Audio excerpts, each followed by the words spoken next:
Get out, ghetto trash! Derek Paulson shoved Marcus Williams backward. The crystal glass exploded against the marble. Icy water drenched Zara Thompson Williams's cream coat. Every head in Elite Bistro turned. Marcus stumbled, catching himself on an empty chair. Zara stood frozen, designer fabric clinging to her skin. Water pooled at her feet. "You heard me!" Derek's finger jabbed the air inches from Marcus's face. "This isn't some street corner. Real money eats here." Phones materialized. A live stream counter climbed. 500, 800, 1,200 viewers. Marcus straightened his damp sweater. His watch, briefly visible, caught restaurant light. 10 minutes until Tokyo called back. "Security!" Derek bellowed. "Remove these people!" Zara's hand found Marcus's arm. Her touch steadied him. Have you ever been humiliated while strangers watched and laughed? The security guards emerged from the kitchen like sharks sensing blood. Black uniforms, radio static, hands resting on empty holster clips. Derek pointed at Marcus and Zara with theatrical disgust. "These two are trespassing. Escort them out." "We have a reservation," Zara said quietly. Her voice carried despite its softness. She held up her phone, the confirmation email glowing. "Thompson, party of 2, confirmed Tuesday." Derek snatched the phone, squinted at the screen, then handed it back dismissively. "System error. We don't serve walk-ins." "This isn't McDonald's," he announced to the dining room. His voice projected like a stage actor's. "We cater to Manhattan's finest." People who understand quality. The live stream on Table 12 exploded. Comments flooded the screen. "OMG, this is insane. Call the police. This is 2024, not 1954. Sarah Kim, food blogger at Table 8, had her camera trained on the scene. Her Instagram story already showed 15,000 views. The hashtag #EliteBistroShame was trending locally. Marcus checked his Patek Philippe. 9 minutes until the Tokyo call. The merger documents needed his signature by midnight Eastern. $3 billion hung in the balance. His phone buzzed. Unknown international number, probably London, following up on the pharmaceutical acquisition. He declined the call. "Sir, we need you to leave voluntarily," the first guard said. Professional tone, but his eyes held contempt. "Or we'll have to involve the authorities." Zara's Hermes bag sat abandoned on their reserved table. The hostess, barely 20, probably working her way through NYU, kept glancing between Derek and the couple. Her nameplate read Jennifer. Her hands trembled. "Mr. Paulson," Jennifer whispered. "Maybe we should check with corporate—" "Don't think." Derek's snap silenced her. "I run this floor. These people don't belong with our clientele." A woman in Chanel Table 4 leaned toward her companion. "Probably can't even afford appetizers." Her stage whisper carried perfectly. Phones captured every word. Marcus felt familiar heat rise in his chest. The same feeling from boarding school, from Harvard Business School, from 1,000 boardrooms where he'd been the only black face, where colleagues assumed he was there for diversity optics, not merit. But tonight was different. Tonight, he held leverage they couldn't imagine. His phone displayed 17 missed calls. Williams Holdings Tokyo office, London merger team, 3 board members. The pharmaceutical deal alone would create 1,200 jobs. The restaurant acquisition now in jeopardy represented 18 months of due diligence. 8 minutes, Marcus murmured to Zara. She understood. Her legal training kicked in. "We're documenting everything," she announced clearly. "This establishment's discriminatory practices will be thoroughly investigated." Derek laughed. Actually, I laughed. "Investigated by who? Your community organizer friends?" The second security guard, younger, less certain, shifted uncomfortably. "Maybe we should—" "We should remove trespassers," Derek interrupted, "before they disturb our real customers." Table 12's live stream hit 50,000 viewers. Comments poured in faster than the system could display them. Local news outlets were already reaching out to Sarah Kim for footage licensing. A distinguished couple at Table 6 whispered urgently. The man kept glancing at Marcus, frowning like he recognized something familiar. His wife tugged his sleeve, trying to redirect his attention. "I know him from somewhere," the man muttered.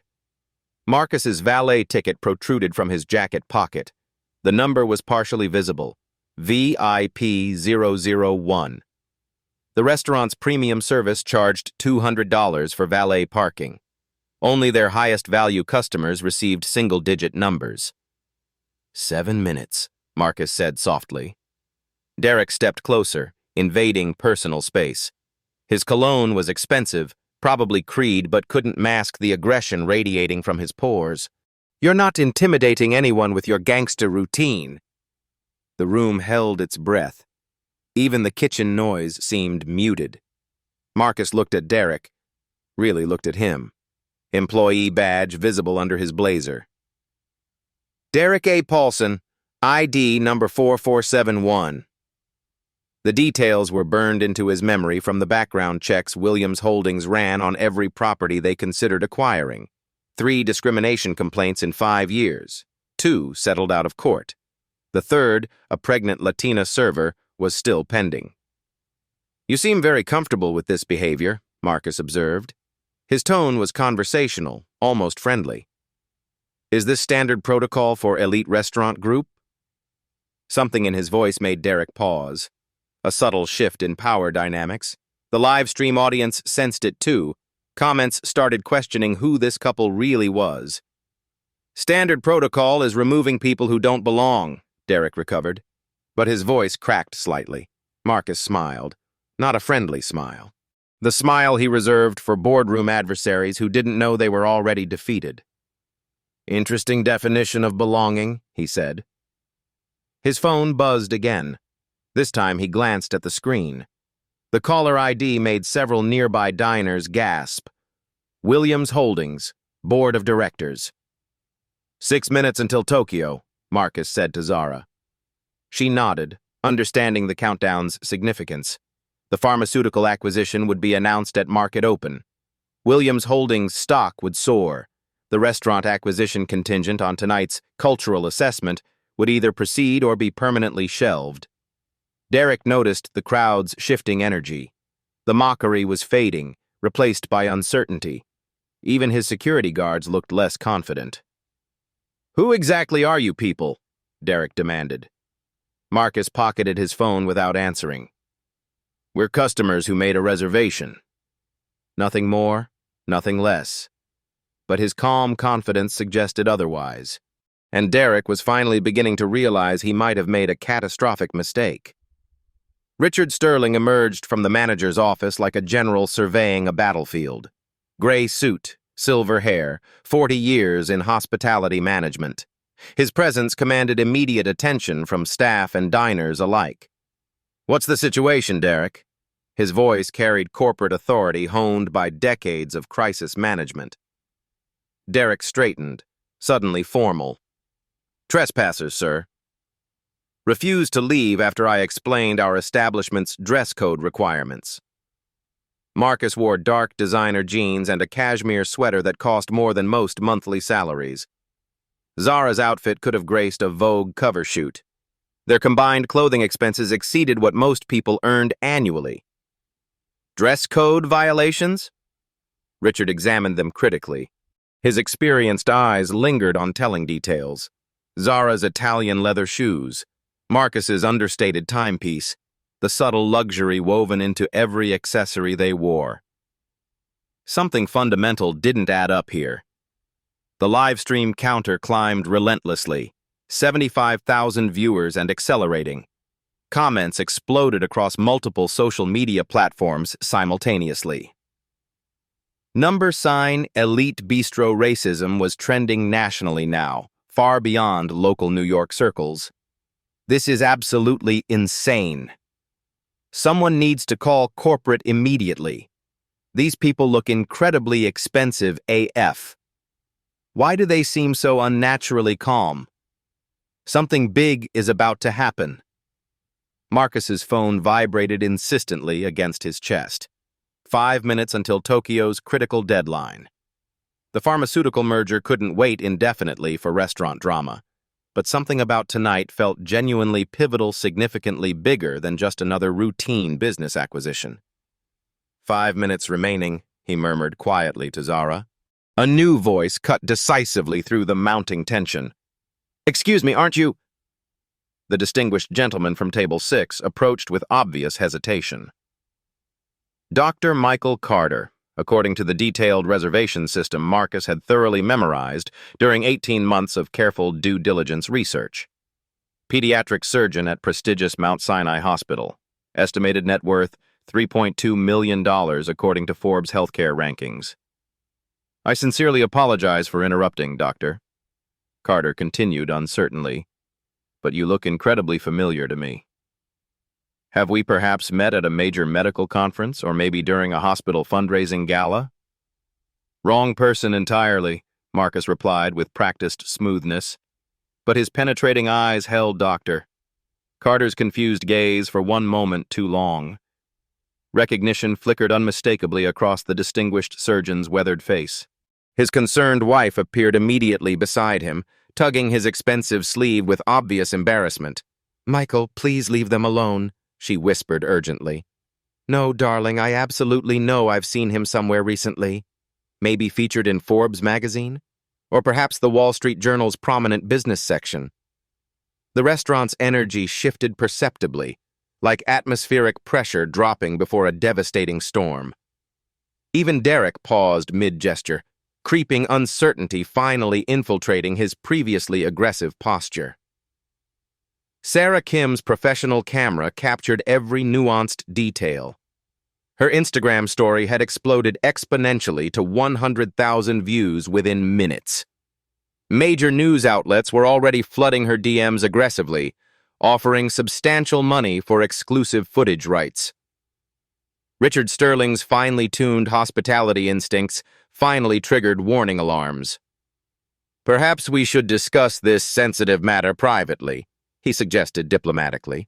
"Our exclusive VIP dining room is immediately available for discreet conversations." "Absolutely not." Derek's sharp interruption shocked everyone present. "These specific people are leaving immediately, right now." His mounting desperation was becoming painfully obvious to trained observers. 3 formal discrimination complaints already stained his permanent employment record. One additional incident could definitively end his career in Manhattan's competitive fine dining industry forever. But backing down publicly now, humiliated in front of this crowded audience, would completely destroy his managerial authority permanently. The professional security guards flanked Marcus and Zara strategically. Calculated intimidation, practiced with military precision and obvious experience. "Sir, ma'am, we absolutely need you to accompany us immediately," the senior guard announced firmly. His experienced hand didn't actually touch his concealed weapon, but the underlying threat remained clearly implicit. Marcus felt Zara's manicured fingers brush his forearm gently. Her subtle touch carried an unmistakable message. Stay completely calm. Let them dig themselves deeper. 4 minutes until my crucial international call, Marcus stated quietly. But Derek had passed far beyond any semblance of rational thinking. Public humiliation had triggered something genuinely primal within his psyche. He stepped aggressively closer, his voice rising to near shouting levels. "I don't care remotely about your supposedly mysterious phone calls. This is exclusive Manhattan, not some housing projects. We serve society's genuine elite here, people possessing real money, authentic class, legitimate breeding." The venomous words hung heavily in the refined air like toxic poison gas. Table 12's live stream erupted into absolute chaos. The comment section became a cascading waterfall of outrage, support, and wild speculation. Celebrity accounts started sharing the stream frantically. A CNN senior producer was already en route from Midtown. Dr. Carter pulled out his latest iPhone, searching frantically through recent news. I absolutely know I've seen him somewhere.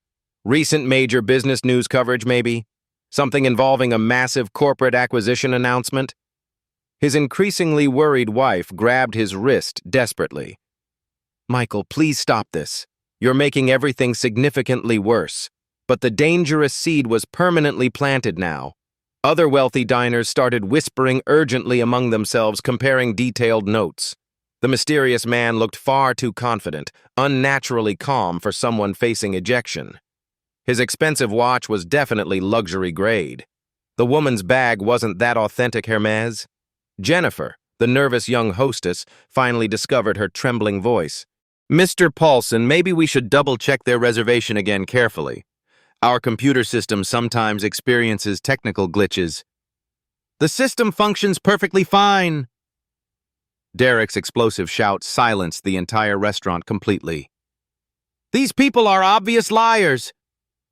Marcus's phone rang with crystal clarity.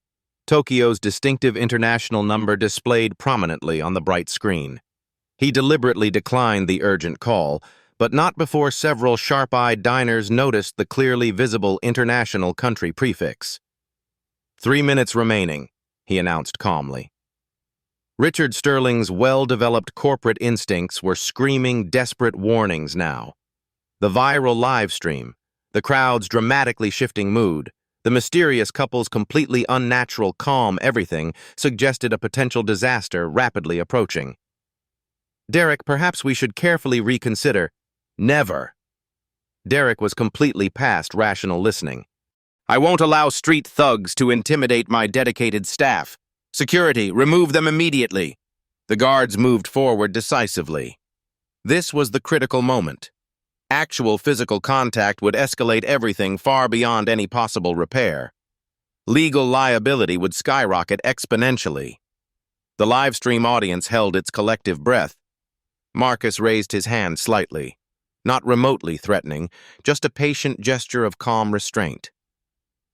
Before you do something completely irreversible, he said quietly, you might want to seriously consider the potential consequences. His tone was fundamentally different now, not pleading or defensive anymore. The unmistakable voice of someone accustomed to being immediately obeyed. Derek's hollow laugh echoed through the restaurant. Consequences? What are you going to do, sue us with your public defender? Marcus smiled.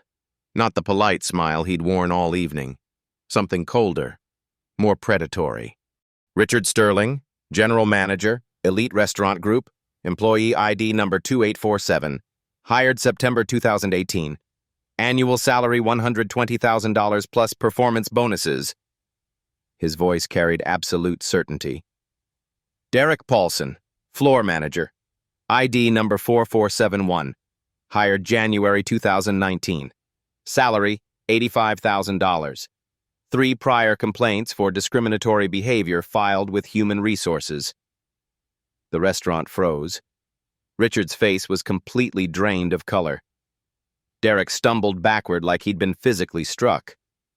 How do you... Richard started. Jennifer Martinez, hostess. Marcus's gaze shifted to the trembling young woman.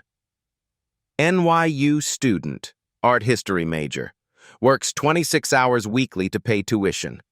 I started here 8 months ago. Clean employment record. Jennifer's mouth fell open. Dr. Carter's phone clattered against his table. The Wall Street Journal article blazed on his screen. Williams Holdings announces $3.2 billion pharmaceutical acquisition. CEO Marcus Williams revolutionizes healthcare access. Oh my God, Dr. Carter whispered. Then louder. Oh my God! His wife leaned over, reading frantically. Her sharp intake of breath was audible across the silent dining room.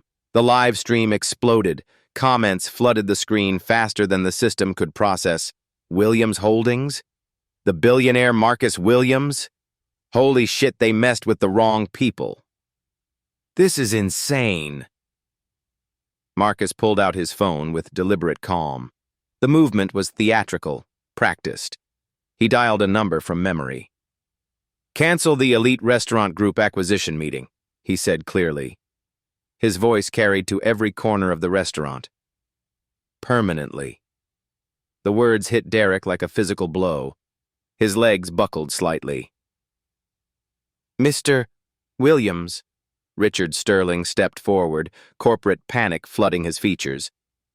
That's Chairman Williams, Zara corrected quietly. She opened her Hermes bag with practiced grace, withdrawing a business card. Simple, elegant. Zara Thompson Williams, Chief Legal Officer, Williams Holdings. The card passed from hand to hand among nearby tables. Whispers exploded into urgent conversations. Williams Holdings generated $47 billion in revenue last year, Marcus continued conversationally. This establishment? According to our due diligence reports, Elite Restaurant Group manages 47 locations with combined annual revenue of $230 million. He paused, letting the numbers sink in. We generate more profit in 18 hours than your entire company earns annually. Derek's face was ashen. The security guards had stepped back instinctively, recognizing the shift in power dynamics. Sarah Kim's camera captured every moment. Her hands trembled as she filmed. This wasn't just viral content anymore. This was history. The pharmaceutical merger I mentioned? Marcus checked his watch. 2 minutes until final signatures. That single transaction will create 1,200 jobs and reduce medication costs for 40 million Americans. His phone rang, Tokyo's international number. But first, Marcus said, declining the call again, let's discuss your establishment's operational metrics. The restaurant was dead silent. Even the kitchen noise had ceased. Elite Restaurant Group, 15% market share in premium Manhattan dining. Williams Holdings currently controls 34% of your parent company's debt structure through our subsidiary financial instruments. Richard Sterling's corporate training kicked in. Mr. Williams, I sincerely apologize for this misunderstanding. Misunderstanding? Marcus's tone remained conversational, almost friendly, but his eyes were ice. Your floor manager physically assaulted me, called my wife ghetto trash, attempted to have us forcibly removed while customers filmed and laughed. The live stream counter hit 200,000 viewers. Major news networks were going live with the story. # Elite Beastro racism was trending globally. We weren't here for dinner tonight, Zara said quietly. Her legal training made every word precise. We were conducting a final cultural assessment before approving the acquisition. The revelation hit the room like a bomb. Cultural assessment? Someone whispered. Marcus nodded. Williams Holdings doesn't acquire companies with discriminatory practices. We were evaluating whether Elite Restaurant Group aligned with our corporate values.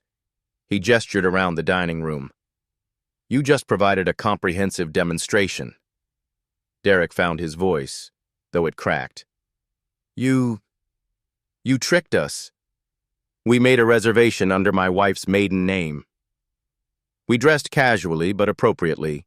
We behaved politely despite provocation. Marcus's tone never varied. We did absolutely nothing except exist while black. Dr. Carter stood up abruptly, his chair scraping against marble. I knew I recognized you. The Forbes interview last month, your foundation donated $50 million to medical research. Other diners started connecting dots frantically. Phones emerged as people searched for information about Williams Holdings, about Marcus and Zara, about the acquisition they'd just witnessed being canceled. The merger you just cost this restaurant, Marcus continued, $500 million. 47 locations, 1,800 employees, 12,000 annual jobs supported through supply chains. Derek's legs finally gave out. He sank into an empty chair. But the real cost, Zara added, her legal mind calculating, will be the discrimination lawsuit. We have 47 minutes of high-definition footage from multiple angles. Security cameras, live streams, professional photography. She gestured toward Sarah Kim's camera. clear violations of New York human rights law, Civil Rights Act Title VII, and multiple federal anti-discrimination statutes. Richard Sterling was sweating now. Surely we can reach some accommodation. Accommodation? Marcus's smile returned, still cold. You want to accommodate us now? The phones at nearby tables buzzed constantly. News alerts, social media notifications, messages from friends who'd seen the viral footage. Jennifer, the hostess, stepped forward hesitantly. Mr. Williams, I'm so sorry. I tried to check the reservation again, but Mr. Paulson wouldn't let me. You have nothing to apologize for, Jennifer, Marcus said gently. His tone softened for the first time all evening. You showed integrity under pressure. Then his attention returned to Derek and Richard. The warmth vanished.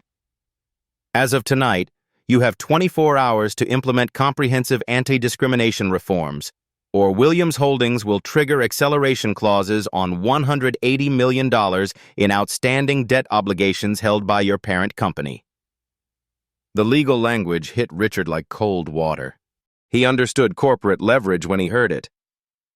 Additionally, Zara continued, we'll be filing formal complaints with the Equal Employment Opportunity Commission, New York Human Rights Commission, and initiating civil litigation for punitive damages.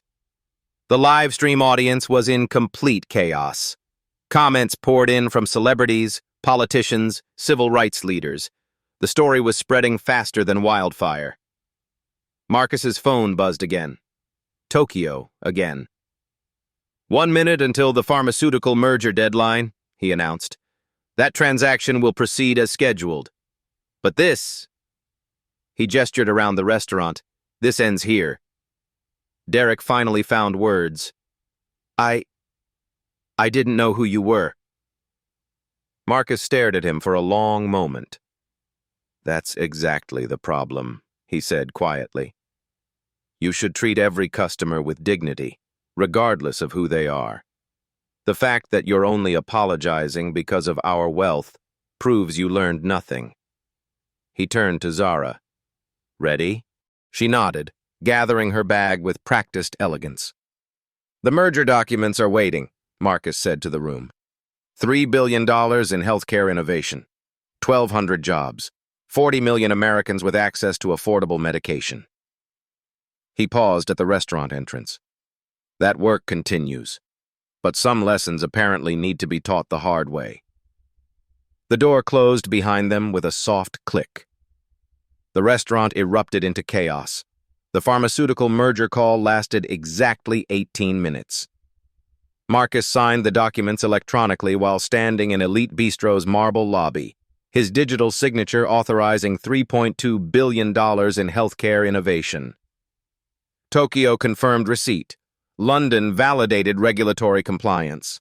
The largest medical acquisition in Williams Holdings history was complete. Zara coordinated with their legal team simultaneously. 3 senior partners from Cravath, Swain, and Moore were already en route from Midtown. The discrimination case would be filed within hours. Inside the restaurant, chaos reigned. Richard Sterling paced frantically, his phone pressed to his ear. Yes, sir. I understand the gravity. No, sir, I didn't realize who they were.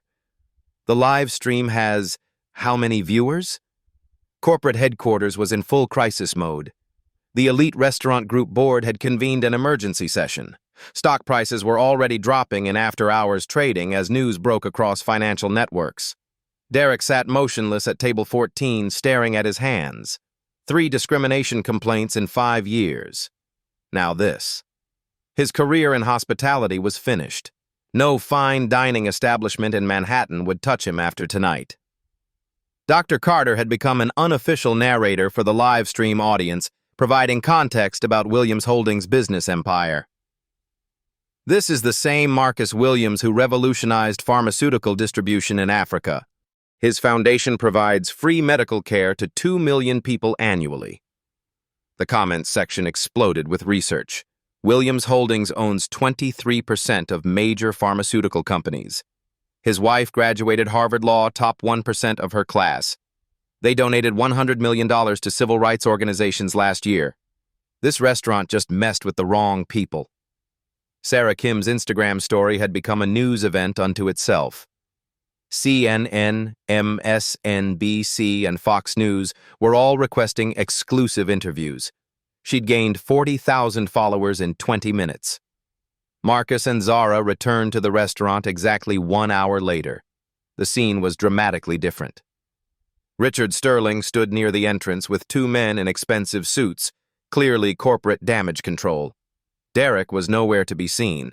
Jennifer, the hostess, looked relieved to see them. Mr. Mrs. Williams, Richard began formally. I'd like to introduce... We know who they are, Marcus interrupted calmly. James Morrison, Chief Executive Officer, Elite Restaurant Group, net worth approximately $12 million. David Carter, General Counsel. Both flew in from corporate headquarters within the last 45 minutes.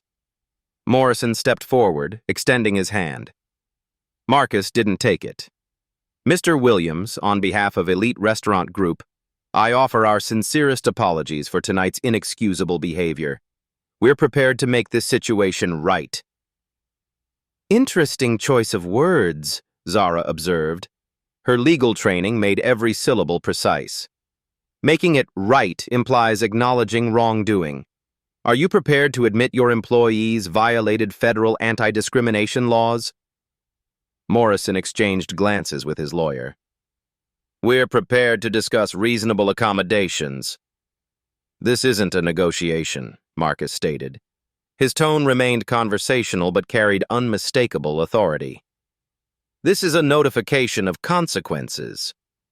He gestured toward the still-active live stream.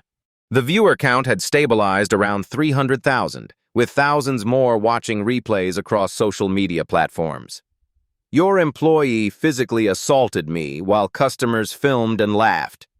He used racist language, attempted intimidation, and created a hostile environment. This occurred in front of multiple witnesses with comprehensive documentation. Morrison tried again. Perhaps we could handle this privately. Privacy? Zara's laugh was sharp. Your manager made this public when he shouted racial slurs in a crowded restaurant. The footage is already viral. CNN is leading their evening broadcast with this story. She opened her legal briefcase, withdrawing a thick document. Williams Holdings has compiled a comprehensive analysis of discriminatory practices across your 47 locations. This isn't isolated to tonight's incident. The legal document contained 18 months of investigative research.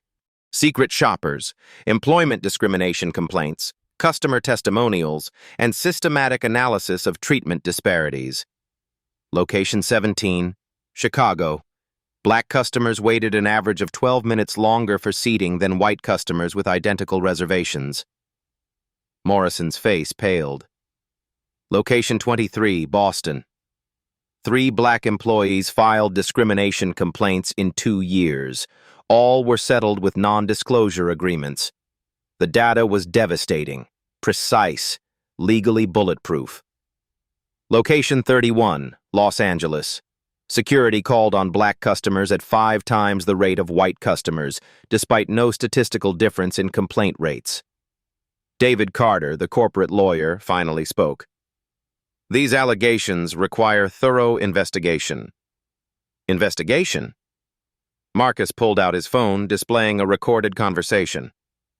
This is Derek Paulson, recorded 2 hours ago, admitting to deliberately targeting minority customers for removal. He bragged about keeping the riffraff out to maintain the restaurant's exclusive atmosphere. The recording was devastating. Derek's voice, clear and unmistakable, detailing his discriminatory practices with casual pride. Morrison looked physically ill. Here's what's going to happen, Marcus continued.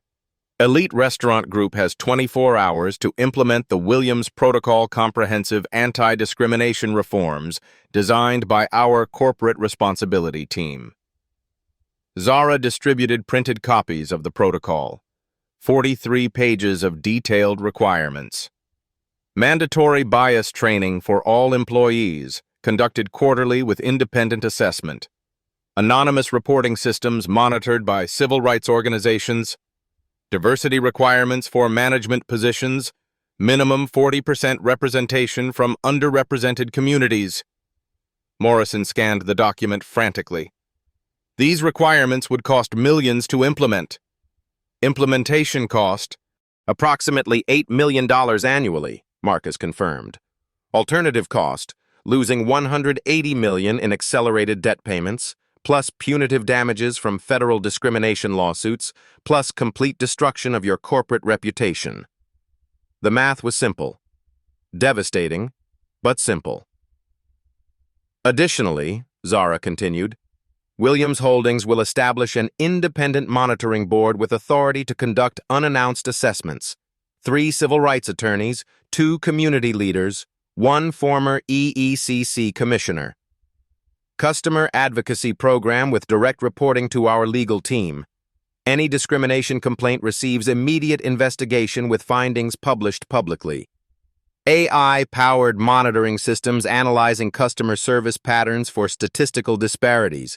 Voice recognition software flagging potentially discriminatory language. Morrison's lawyer whispered urgently in his ear, corporate calculation at its most basic level. The pharmaceutical merger I completed tonight, Marcus said conversationally, generates more profit in 6 hours than your entire restaurant chain earns annually. This isn't about money for us. It's about justice. He gestured toward the live stream camera, still recording. 300,000 people watched your employee call us ghetto trash tonight. They saw him physically assault me.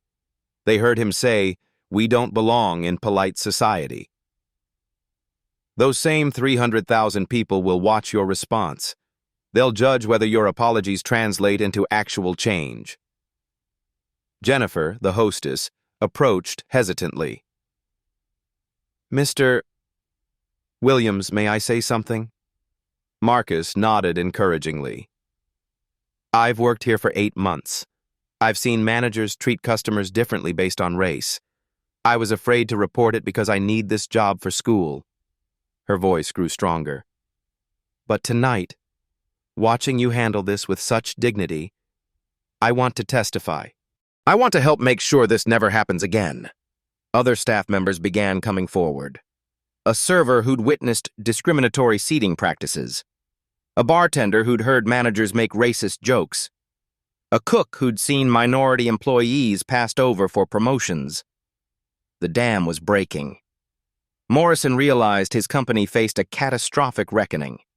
Not just from Williams Holdings, but from their own employees, from customers, from a viral moment that had exposed systemic problems. We'll implement the Williams Protocol, he said finally. Full compliance within 30 days. Excellent, Marcus replied. Our legal team will monitor implementation personally. Zara added the final hammer blow. Derek Paulson is terminated, effective immediately. His discriminatory practices will be reported to industry associations, ensuring he cannot simply move to another establishment. Richard Sterling receives mandatory counseling and probation. Any future complaints result in immediate termination. This location will become our flagship demonstration site. Every other restaurant chain will study your transformation as a model for industry-wide change. Morrison nodded grimly. The alternative corporate destruction was unacceptable. The live stream audience watched history unfold in real time. Not just justice for 2 individuals, but systematic change affecting thousands of workers and millions of customers. Marcus checked his watch. The pharmaceutical merger was already generating headlines in Asian markets. 1,200 jobs created. Medication costs are reduced for 40 million Americans. But tonight's real victory was smaller and larger simultaneously. 2 people demanding dignity and winning it for everyone. 30 days, he repeated to Morrison. Our legal team will be watching. The corporate executives departed like men walking to their executions, necessary but painful. The restaurant gradually returned to normal service, but nothing would ever be the same. Jennifer smiled as she seated new customers, a young interracial couple who'd arrived nervously, having seen the viral footage. Welcome to Elite Bistro, she said warmly. Your table is ready immediately. Change was already beginning. Zara distributed professionally printed copies of the comprehensive Williams Protocol to every person present. 43 pages of meticulously detailed requirements, each section crafted by civil rights attorneys and organizational psychologists. Morrison scanned the document frantically, his corporate lawyer reading over his shoulder with growing alarm.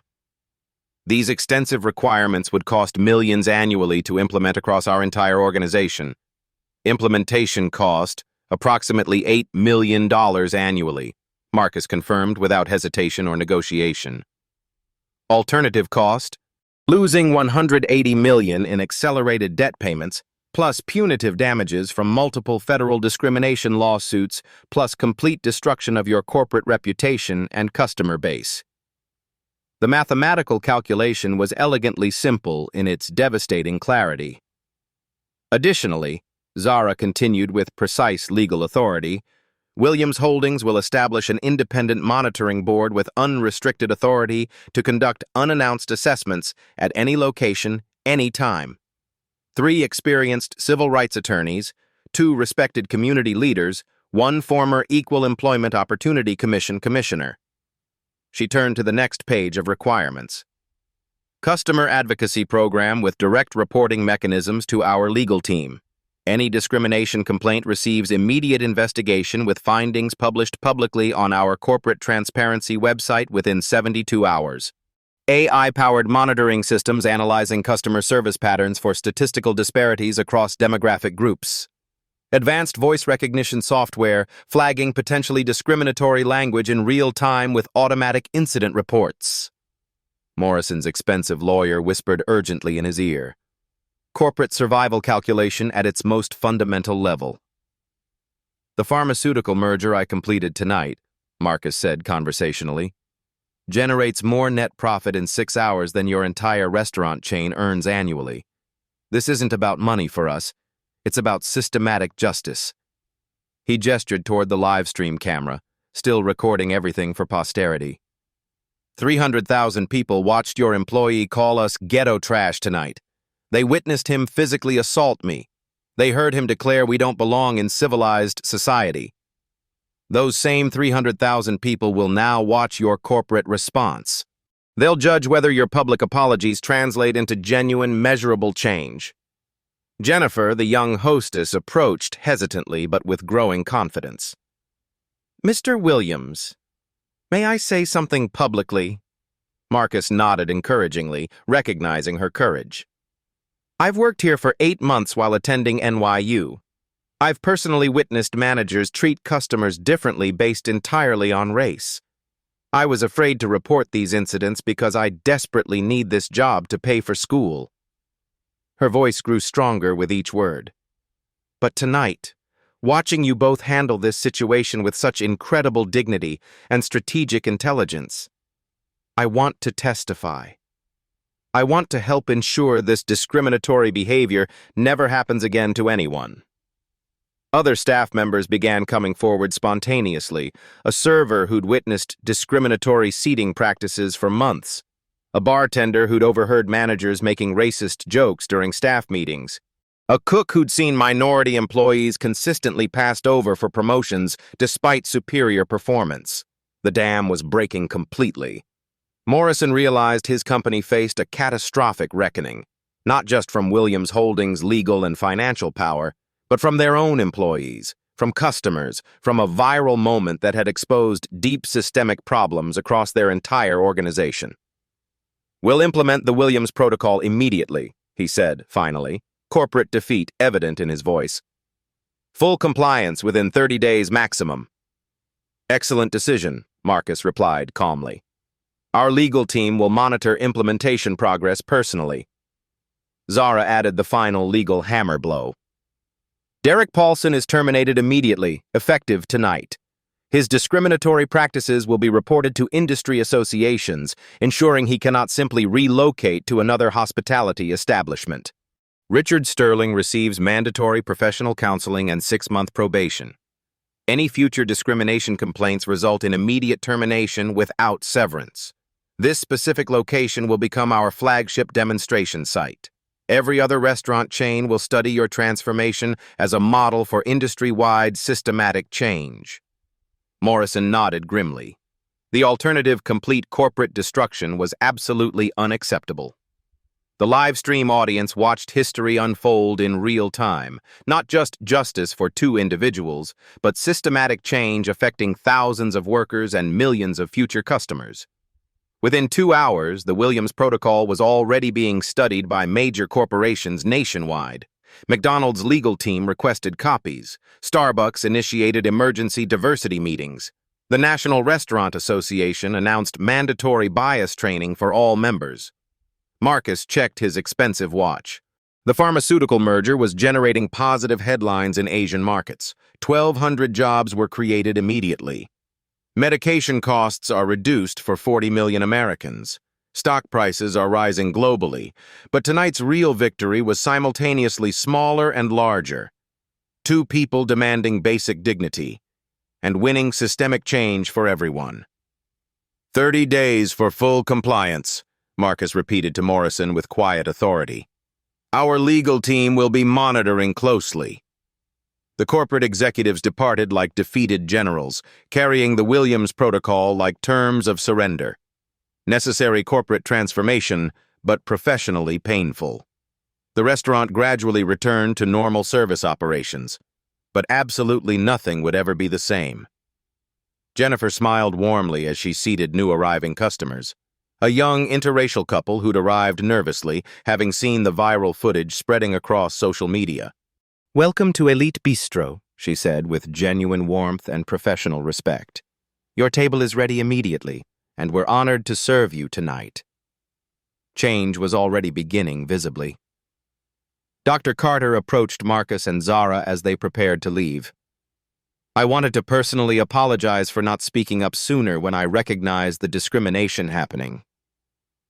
"Your recognition helped validate our experience," Marcus replied graciously. "Sometimes witnesses are as important as advocates." Sarah Kim, the food blogger, had become an overnight sensation. Her Instagram followers had grown to over 100,000 in 3 hours. Major networks were offering exclusive interview contracts. "Would you be willing to do a follow-up story?" she asked respectfully. "Document the transformation process?" Zara smiled.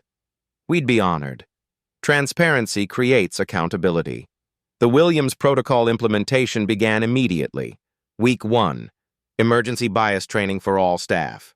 Professional facilitators brought in from the Anti-Defamation League. Role-playing exercises. Sensitivity workshops. Cultural competency education. Week 2, anonymous reporting system launched. Respect Watch, mobile app allowing customers and employees to report discrimination incidents directly to civil rights monitors. Week 3, management restructuring announced. 40% of leadership positions are reserved for underrepresented communities. Salary transparency implemented. Performance metrics tied to inclusion goals. Week 4, Community Advisory Board established. Local NAACP president. Rabbi from nearby synagogue, imam from Islamic center, disability rights advocate. Monthly meetings are mandatory. The changes were comprehensive, systematic, and permanent. 3 weeks later, Marcus and Zara returned to Elite Bistro unannounced. Different clothes, casual Friday evening, normal reservation under Williams Holdings' corporate account. Jennifer recognized them immediately and smiled broadly. "Mr. and Mrs. Williams, welcome back. Your table is ready and we have several new menu items we think you'll love." The service was impeccable, professional, warm, respectful, no different from treatment given to every other customer. Derek's replacement, Maria Rodriguez, greeted them personally. "It's an honor to serve you tonight. Our staff has been looking forward to demonstrating our commitment to excellence for all guests." The transformation was remarkable. Other customers, diverse groups who might have previously felt unwelcome dined comfortably. The atmosphere was genuinely inclusive, professionally excellent, and authentically respectful. During dessert, Morrison approached their table nervously but respectfully. "Mr. Williams, Mrs. Williams, I wanted to personally thank you. Customer satisfaction scores have increased 34% since implementing the Williams protocol. Employee turnover has decreased 47%. Our reputation has actually improved significantly." Marcus smiled. Dignity and profit aren't mutually exclusive. They're mutually reinforcing. We're receiving requests from restaurant chains nationwide asking for implementation guidance. Your approach is becoming an industry standard. Zara added, "That was always the goal. Systematic change, not just individual justice." 6 months later, the Williams Protocol had been adopted by over 200 restaurant chains nationwide. Discrimination complaints decreased 89% across participating establishments. Customer satisfaction increased measurably. Employee retention improved dramatically. The hashtag dignity in dining became a permanent advocacy movement. Customers began actively choosing restaurants with Williams Protocol certification. Marcus and Zara's foundation established annual scholarships for hospitality students from underrepresented communities. 500 recipients in the first year. The pharmaceutical company they'd acquired during the crisis continued revolutionizing healthcare access globally. Medication costs are reduced for millions of patients worldwide. But the most important change was cultural. The understanding that respect and dignity weren't negotiable luxuries, but fundamental human rights that successful businesses actively protect. The restaurant industry would never be the same. 6 months after that transformative Friday evening, the ripple effects continued expanding across multiple industries.